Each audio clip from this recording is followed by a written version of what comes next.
수술실 문이 닫히기 5분 전이었습니다.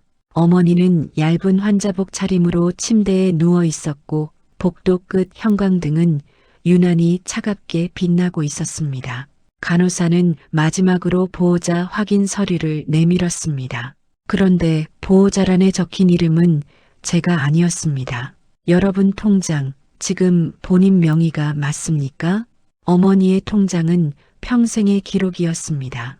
시장통에서 허리 굽혀 번 돈, 남편 장례를 치르고 남은 마지막 보험금, 그리고 손주 돌잔치에 쓰고 남은 적금까지 그 작은 통장 안에는 숫자만 있는 게 아니었습니다. 그녀의 선택과 자존심이 들어 있었습니다. 아버지가 돌아가신 뒤 형은 자연스럽게 집안의 가장처럼 행동했습니다. 은행 업무도 보험 상담도 공과금 납부도 그가 맡았습니다. 저는 솔직히 편했습니다. 어머니도 큰애가 알아서 해준다고 말하셨습니다. 문제는 그 편함이었습니다. 어머니는 점점 은행에 가지 않게 되었고 비밀번호도 인증서도 인감도장도 형이 관리하게 되었습니다. 처음엔 모두가 고개를 끄덕였습니다. 효율적이었으니까요. 수술 날짜가 잡힌 날 병원에서는 선납 보증금을 요구했습니다. 3천만 원. 적지 않은 돈이었지만 준비돼 있다고 믿었습니다. 형은 단체방에 이렇게 남겼습니다. 걱정 마세요. 이미 처리했습니다. 하지만 병원 원무과는 고개를 저었습니다. 입금이 확인되지 않았습니다. 그 말 한마디에 복도 공기가 달라졌습니다. 저는 형을 바라봤습니다. 형은 잠시 눈을 피했습니다. 우리는 휴대폰으로 거래 내역을 확인했습니다. 수신인은 형의 계좌였습니다. 금액은 정확히 3천만 원. 이체 사유는 생활비 정산. 형은 말했습니다. 잠깐 돌려 쓰려고 했다. 사업 자금이 묶여서. 그의 목소리는 낮았지만 단호했습니다. 어머니는 아무 말도 하지 않았습니다. 저는 묻고 싶었습니다. 왜 미리 말하지 않았는지, 왜 수술비를 건드렸는지. 그러나 그 순간 더 무서운 생각이 들었습니다. 이게 처음이 아니라면 어머니는 얼마나 많은 권한을 넘겨준 걸까? 단순 이체가 아니라 결정권 자체가 이동한 건 아닐까? 은행에 확인해 보니 인터넷 뱅킹 전체 권한이 형의 기기로 등록되어 있었습니다. OTP도 공인인증도 자동이체 설정도. 어머니는 그 절차를 기억하지 못했습니다. 형은 말했습니다. 엄마가 편하다고 해서 내가 다 해준 거야. 그 말은 틀리지 않았습니다. 문제는 그 편함이 너무 오래 지속됐다는 것이었습니다. 그날 밤 어머니는 제게 조용히 물었습니다. 내 통장 아직 내 거 맞지? 저는 선뜻 대답하지 못했습니다. 명의는 어머니였지만 결정은 아니었습니다. 우리는 깨달았습니다. 이건 단순한 가족 갈등이 아니었습니다. 돈이 아니라 권한, 사랑이 아니라 통제의 문제였습니다. 어머니는 그날 이후 통장을 손에서 놓지 않았습니다. 식탁 위에도, 침대 머리맡에도, 가방 안에도 통장이 있었습니다. 마치 그 작은 책자가 자신을 지켜줄 방패라도 되는 것처럼 말입니다. 그러나 우리는 이미 알고 있었습니다. 방패는 껍데기뿐이었다는 걸. 형은 억울하다는 표정이었습니다. 내가 엄마 돈을 훔친 것처럼 말하지 마. 그의 말에는 분노보다 피로가 묻어 있었습니다. 그는 정말로 자신이 잘못했다고 생각하지 않는 듯 했습니다. 저는 되물었습니다. 그럼 왜 수술비를 먼저 말하지 않았어? 형은 잠시 침묵하다가 이렇게 답했습니다. 엄마가 걱정할까봐. 그 말은 아이러니했습니다. 걱정을 막겠다며 가장 큰 걱정을 만든 셈이었으니까요. 어머니는 조용히 형을 바라봤습니다. 그 눈빛엔 원망도 분노도 아닌 복잡한 감정이 담겨 있었습니다. 우리는 은행을 다시 찾았습니다. 직원은 조심스레 말했습니다. 어머님 명의지만 위임장이 등록돼 있습니다. 위임은 취소하지 않으면 계속 효력이 있습니다. 어머니는 잠시 이해하지 못한 표정이었습니다. 내가 취소 안 하면 계속 그 아이가 할 수 있다는 거예요? 직원은 고개를 끄덕였습니다. 그 순간 어머니의 손이 떨렸습니다. 형은 곧장 말했습니다. 내가 엄마를 속이겠어? 그 말은 사실이었습니다. 형은 스스로를 관리자라고 생각했을지 모릅니다. 집으로 돌아온 뒤 어머니는 조용히 물었습니다. 내가 언제 그걸 다 맡겼지? 우리는 기억을 더듬었습니다.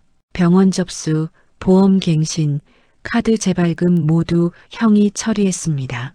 보험 서류를 확인하던 중 또 하나의 사실을 발견했습니다.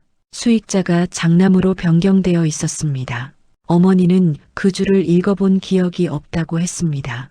그냥 형이 알아서 한다고 해서 그날 밤 가족 단체방이 뜨거워졌습니다.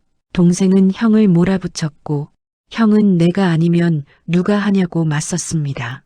어머니는 단 한 줄도 쓰지 않았습니다. 그리고 새벽 어머니는 제게 속삭였습니다. 내 이름인데 왜 내가 모르는 게 이렇게 많지? 그 질문은 돈보다 무거웠습니다.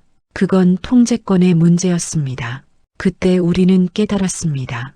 형이 악인인지 아닌지는 중요하지 않았습니다. 문제는 구조였습니다. 편이라는 이름으로 넘겨준 권한이 어느새 삶을 대신 결정하고 있었습니다.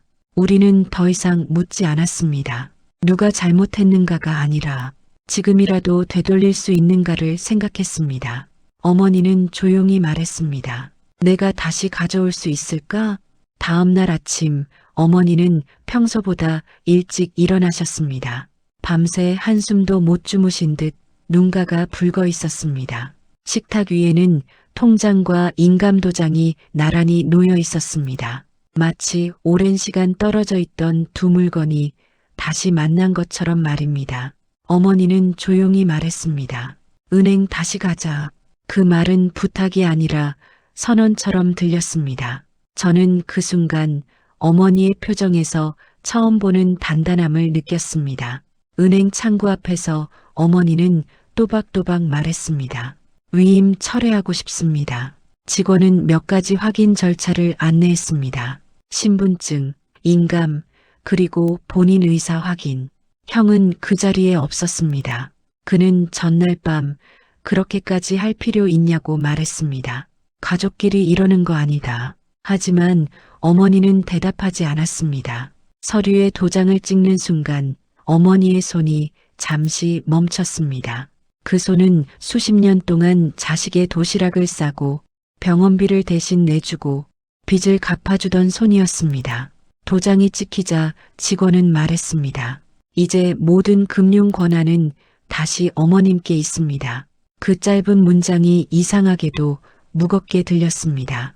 권한은 원래 어머니 것이었으니까요. 집으로 돌아오는 길 어머니는 차창 밖을 오래 바라보셨습니다. 그리고 조용히 말했습니다. 내 이름인데 왜 이렇게 오래 걸렸을까? 그 말에는 자책이 섞여 있었습니다. 형은 며칠 뒤 집을 찾았습니다.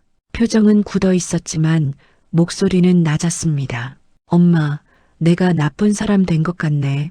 어머니는 고개를 저었습니다. 너는 나쁜 사람이 아니다. 하지만 나는 더 이상 어린아이가 아니다. 어머니의 말은 차분했지만 단호했습니다.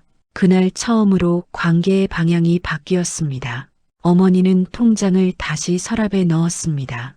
그리고 인감도장은 직접 작은 금고에 보관했습니다.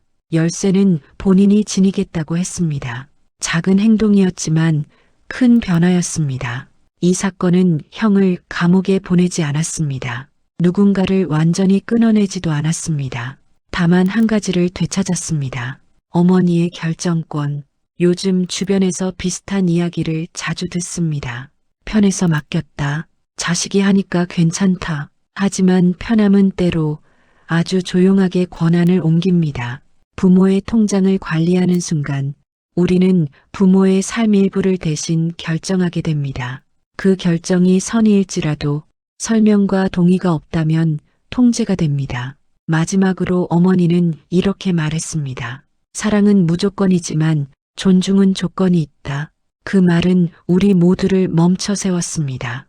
그리고 저는 여러분께 묻고 싶습니다. 지금 통장과 인감은 어디에 있습니까? 여러분의 이름으로 되어 있는 그 권한을 여러분이 직접 행사하고 계십니까?